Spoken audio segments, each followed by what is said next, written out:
What is up, YouTube? Boy, has it been a while since I've come on here to chat about life, about work, about what's going on with my own projects. And a lot has happened lately. I mean, a lot has happened in the world and at home. So I promise that I'm going to be working harder to catch you up on things, bring you in on what I'm working on. If you've been following Video School Online, you know that we've been continuing to put out new courses over the past few months, and we did a big giveaway of courses that did really well at the start of the whole COVID pandemic crisis. I got the itch while I was taking a break to redo my studio garage workspace, and so I'm in the middle of that right now. But really, the reason I wanted to post this video is because I am using a brand new camera. It's the Fujifilm XT4, and again, if you've been following me on YouTube or in one of my photo classes in the Photography and Friends group, you knew that I was using the XT2 for the past couple of years since my twin boys were born. But I upgraded to the XT4. It's got better video capabilities. I took it up to Oxnard, California for a little vacation with my family, which has been great. And I was just putting it through the paces. This isn't a full kind of spec test video, but I just wanted to show you some of the footage that I was able to get up in Oxnard. I took it out to the beach.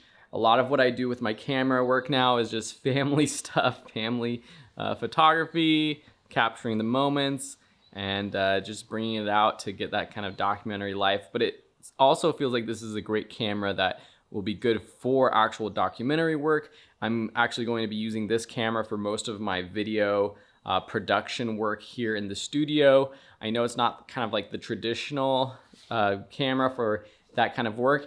And I think that's a topic for another day. I'm not going to talk too much about why I'm using this camera, because I actually sold my Canon C100, which I was using for studio work, and I'll talk about that in another video. But yeah, I just wanted to show you some of the clips that I got as examples. A lot of it was shot in slow-mo.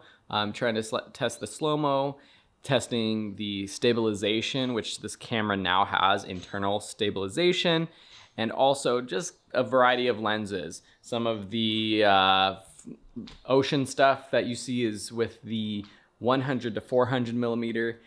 So very zoomed in at 400 millimeters and kind of seeing how it looks stabilized. But anyways, I really just wanted to come in here and say what's up, show you a lot of stuff happening. There's a lot of stuff on the floor, building out the space a little bit better. And you'll be seeing a couple videos, like I mentioned, coming up. One about the space and the transformation, and then also more about the transition to new cameras, or this new camera. And then lastly, I'll just throw out there, next week I am going to be launching a brand new course on YouTube video and audio production. It's with good buddy Thomas George and his friend. They are amazing audio production and video production engineers and experts. And he's a great guy. And we partnered for this sort of complete course on video and audio production specifically for YouTube. And so it should be good for anyone who wants to get into the YouTube game as well. So check out the channel and all of my social media feeds next week, and that will be going live. And as always, you get a great deal when we launch a course. So I hope you can join next week. Anyways, hope you have a great day, great week, and we'll talk soon.